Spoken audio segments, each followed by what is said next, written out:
Good evening, ladies and gentlemen, and welcome to the Crime Circus Cult. My name's Drip Drop, and I'll be your host as always. In this special episode, we're going to get to hear from Face Tat Girl. For those of you that aren't familiar, in episode 1 in this Snapchat Date Night Death series, we heard from Aaron. That's the young man with the really receding hairline who used his gun allegedly as self-defense against a 16 and 17-year-old girl. There's a lot more to this case, and it's not done till I say it's done. A very quick recap. Aaron, the shooter, was driving a 2016 Ford Focus, and he was terrified that these two teenage girls were going to steal his car. He refers to this young woman as the Face Tat Lady, and her deceased friend was referred to as the Yellow Hoodie Lady. Yellow Hoodie Lady has passed away. Face Tat Lady was charged with her best friend's passing away, because that's just how they do it in Florida. If you're allegedly committing a felony and somebody you're committing that felony with passes away, you are charged with first-degree passing away. The young man with the receding hairline claimed it was self-defense, and the police and prosecution believed him. But do you think what he did was a bit overkill? He fired 7 bullets at 2 teenage girls that didn't even have a gun. They had little baby stun guns that they probably got at the Dollar Tree and a small can of pepper spray. Do you think he really feared for his life? He said he kept thinking they had a gun. There was no gun. Sadly, this is audio only. In this modern world that we're all living in, apparently they didn't feel like using a video camera to record this ultra-important interview. As we're about to hear from this girl, the plot is about to thicken. Were these girls actually the ones being set up by Aaron? Who's telling the truth? Face Tat Lady or Aaron? I'd like your opinion. I have my own opinion, and maybe we can discuss it down in the comments. A lot of you out there were very observant in Aaron's interview, and you caught many discrepancies in his story. And it took him 45 minutes in that interview to even admit why he was allegedly meeting these girls off the internet. Did Aaron actually catfish these teens and then take one of their lives and put the other in the hospital? Viewer, the choice is yours, and I'd love to hear from you. And if you haven't seen the other episode, you know I've got it linked down below in the description and pinned comment. I like to keep it easy for you here at Crime Circus.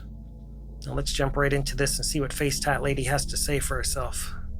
It's Thursday, October 22nd. It's 2:50 p.m. I'm at Sacred Heart Pediatric Intensive Care Unit with Jennifer Broxson.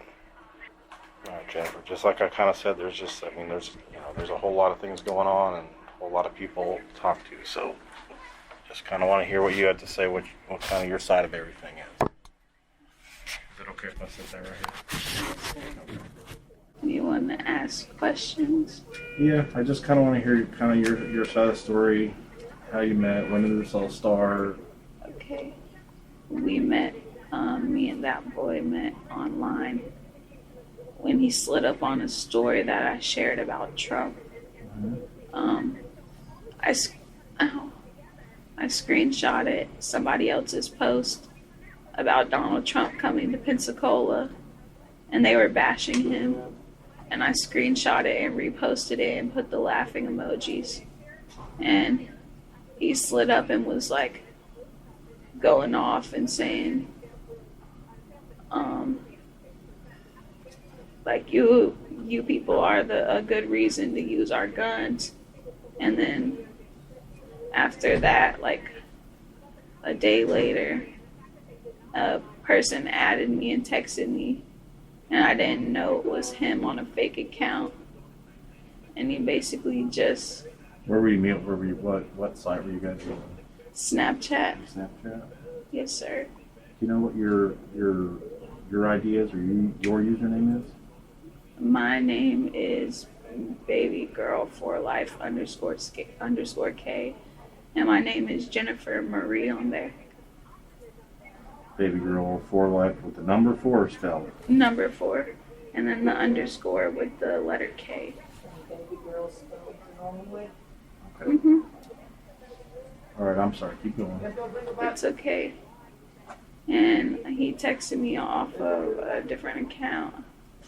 And I didn't know it was him until we got in the car with him. I told my friend Allison, I was like, this is that boy who was arguing with me and saying that he would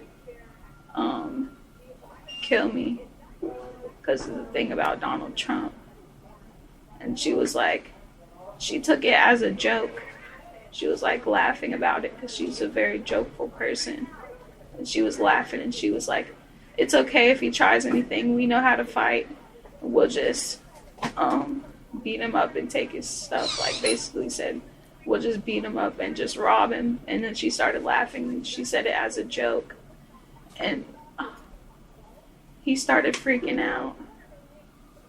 So if you argue with the boy the night before, what made y'all want to meet up with him? We didn't know it was him. He basically catfished me on another account. And All right. So what happened after? Where did he pick you guys up at? and Pace, Where at base? by Allie's house.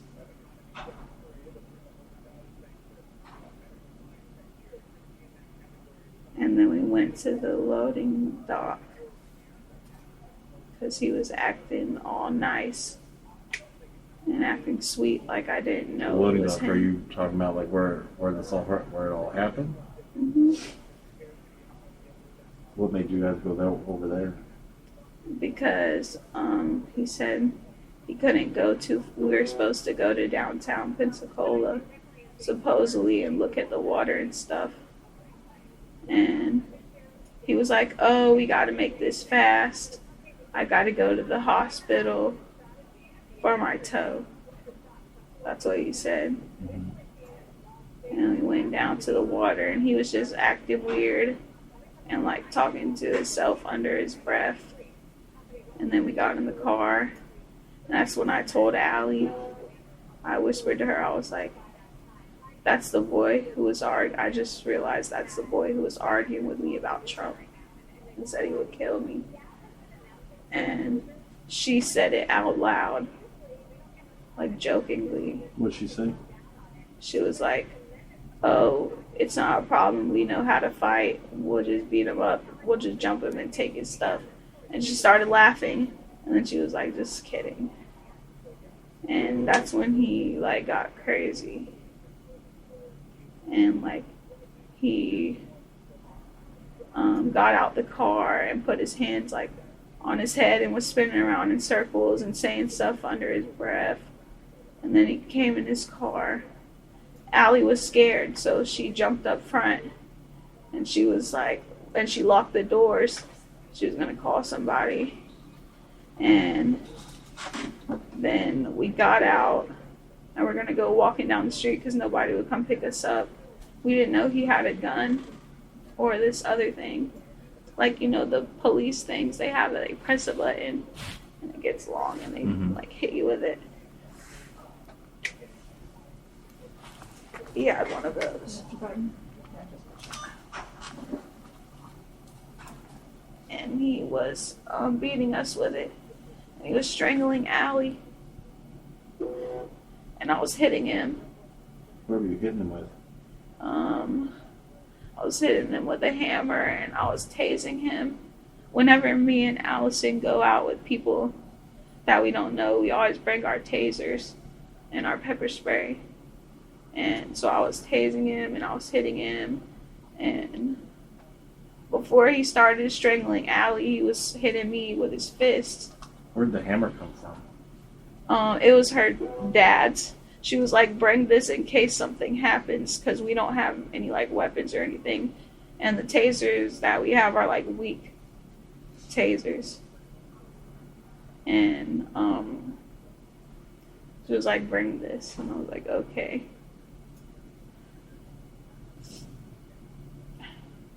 And then he started beating us with the police thing and strangling Allie.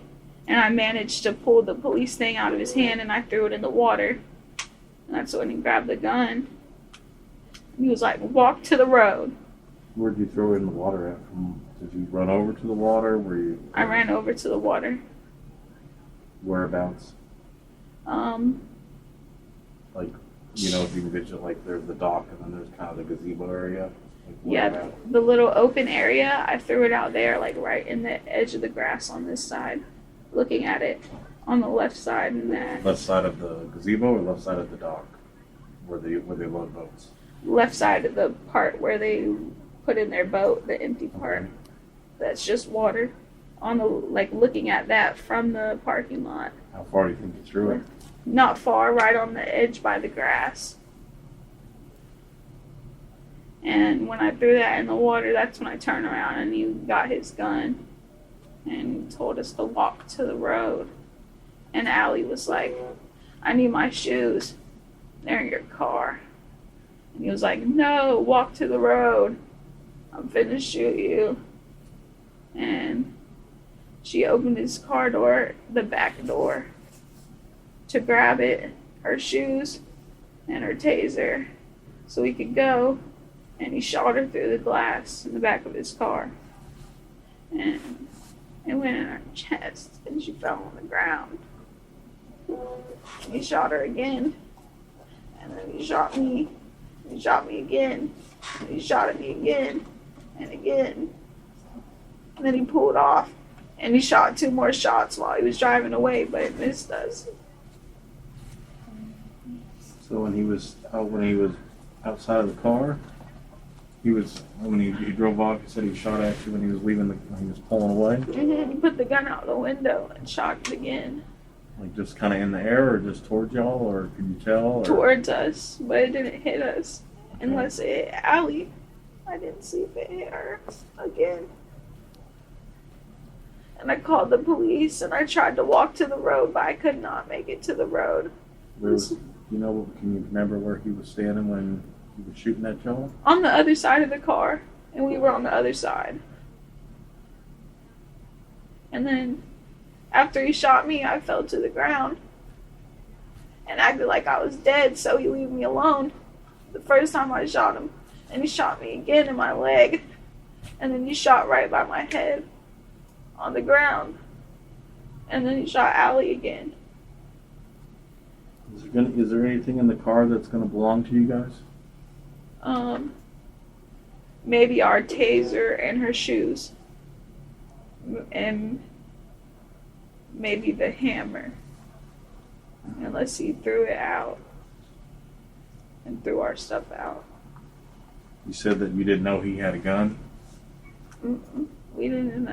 When did you find out he had a gun? When he pulled it out, and when he started rummaging through his glove department for it. I'm not here to pass any judgment or anything, but we're going to look at the Snapchat account to try to see what y'all's conversations was about. He blocked my account and totally, like when you block somebody on Snapchat, it totally deletes their account off your list. They can get them. Yeah, And but Snapchat will have it. They'll be able to provide that to us. Okay. What? And the Like I said, I'm not here to pass any judgment. I know this is all I do, and I see it all the time. You're not going to embarrass me or yourself, I promise. okay. What was y'all's conversation about? And I can set that if you want to. If you want to just let me know. It's okay. He was saying he wanted to meet up and stuff, and that was pretty and stuff, basically like manipulating me. And I was like, sure, let's hang out. I was like, what time do you want to come? All this, all that. So did y'all give him directions on where to pick you guys up at then? Mm-hmm. Where were y'all sitting inside the car when we picked y'all up? In the back, Both of you were?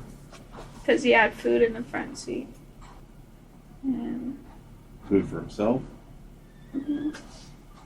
and he gave us some cold food. Before all this happened, when you guys got to the dock or got down to buy the boat ramp, what did y'all do? What did you talk about? We were walking on the dock, and Allie was asking him if he was in school and stuff, and asking him what his name was, and all this. And he was like, I go to FSU, I'm not from here. I have family in the bar that I'm staying with right now. All this. What time do you think you picked y'all up? Probably around 1. Around 1 o'clock in the morning? Mm-hmm. How long from start to finish would you guess that you were at the dock? We were only there for about 30 minutes. I haven't got the footage yet, but FWC has cameras at that boat dock. Because it's just that's going to happen. Is there going to be anything on there that's going to look like it doesn't quite match up with anything you're saying? Okay. You meant like time-wise? I know it's so hard to estimate time. I get that. Y'all were kind of there for about a half hour. Did you ever leave, or did you were there and then it happened and then you left? Or was there an instance where you guys left and came back? No, he left. He left? We stayed there. We couldn't move after we got shot. No, before that, you guys didn't leave and then come back. Oh, yes, we did. Okay. What happened when y'all left and came back, or why did you leave and then come right back? Because I lost something, and I went to the little picnic to find it. You remember what you might have lost? A little charger. I'm going to be honest, a little charger for this vape thing that I had. That me and Allie had. So you guys came back looking for the charger for the vape pen. Did you find it? Oh, no, I think I actually might have left it at her house. I just thought I brought it with me probably because I could not find it. There were 2 cell phones that we found that we believe belonged to you and Allie. Which phone is your phone? The little one. I didn't actually see the phone. I was just told there were 2 phones that were picked up, so it'll be obvious that one's smaller than the other. One's big and has a clear case and the phone is purple. And then one of them is a small black phone with a clear butterfly case. That's my phone. So the butterflies is yours? hmm When do I get to get my phone back? After you guys get the Snapchat stuff? Well, that depends. It's because it's evidence that was left at the scene. So we have to hang on to it because y'all did communicate on it. It's evidence involved in the case. So it really goes until the state attorney releases the case. Okay, so it could be a good amount of time for possibly. Okay, I can't give you a definite answer. Okay. Okay. I'm sorry, you said Allie's phone was purple. Huh? Allie's phone was purple. Okay. And it was a big phone. You talked about the tasers that you guys had. What did they look like? One was pink and one was black. And Allie had an orange pepper spray, but it was pretty empty.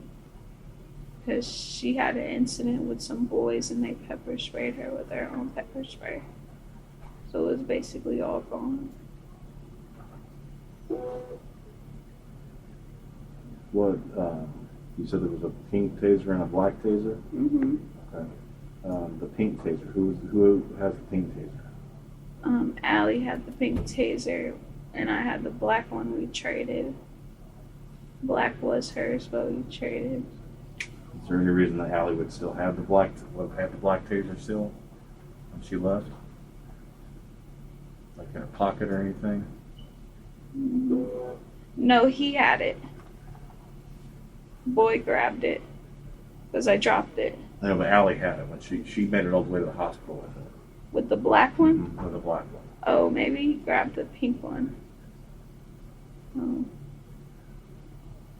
I know he grabbed one. But you had the pink one, and you said you tried to tase him with it? Okay.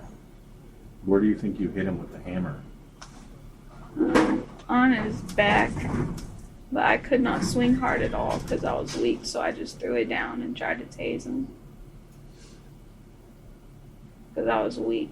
Because he was hitting me on the head with the police thing and stuff. And me and him got in a fist fight when I was looking for my jewel charger under the thing by the Would you go in a fist fight table.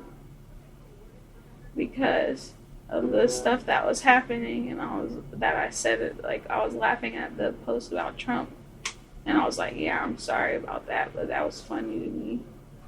And he started to get aggressive. We took his phone too, and there's a possibility his phone recorded kind of what was going on. Mm-hmm. And still. I haven't had a chance to review any of this stuff, so I don't want you to be caught off guard, and I don't want to be caught off guard if something is not adding up. Okay. Okay? When we check the recording or anything on his phone, is anything going to be not going to be? I know it's hard to remember, and you can't always remember everything, but There's going to be a lot of foul language. what are y'all when foul language about what? Arguing. What were y'all arguing about? Him hitting us and stuff. I don't really feel good right now, sir. I'm like out of it. She probably gonna be here for a little while. Like if I came back in a day or two, or maybe tomorrow, and try to. A different floor. Yeah. Okay. I don't want to push y'all if it's gonna be too hard. Okay. All right. Time ending is 3:11 p.m. Thank you so much for watching this special episode, ladies and gentlemen. Face Tat Lady was arrested and charged with first-degree passing away of her best friend, Yellow Hoodie Lady. She was facing life in prison. She got a public defender and ended up cutting a plea deal for 20 years. Is it justified? After hearing from Face Tat Lady, does your opinion on this case change at all? Is this justice? Or is it an injustice? Did Aaron actually get away with first-degree passing away? Was this a successful setup? Did the plot actually thicken? Or was Face Tat Lady just lying? We know for sure Aaron was caught in multiple discrepancies. Keep that in mind. If you haven't seen it, link down below. Also, if you want to support this show and you love this format and you want to see Crime Circus keep growing bigger and bigger and bigger, consider joining my Patreon. I'm going to leave a link down below in the description and the pinned comment. You can support if you want to. If not, no worries. I appreciate you. Anyways, I really would love to hear from you. Let me know your thoughts down below. And until next time, remember to stay safe out there because you know it's a dangerous world.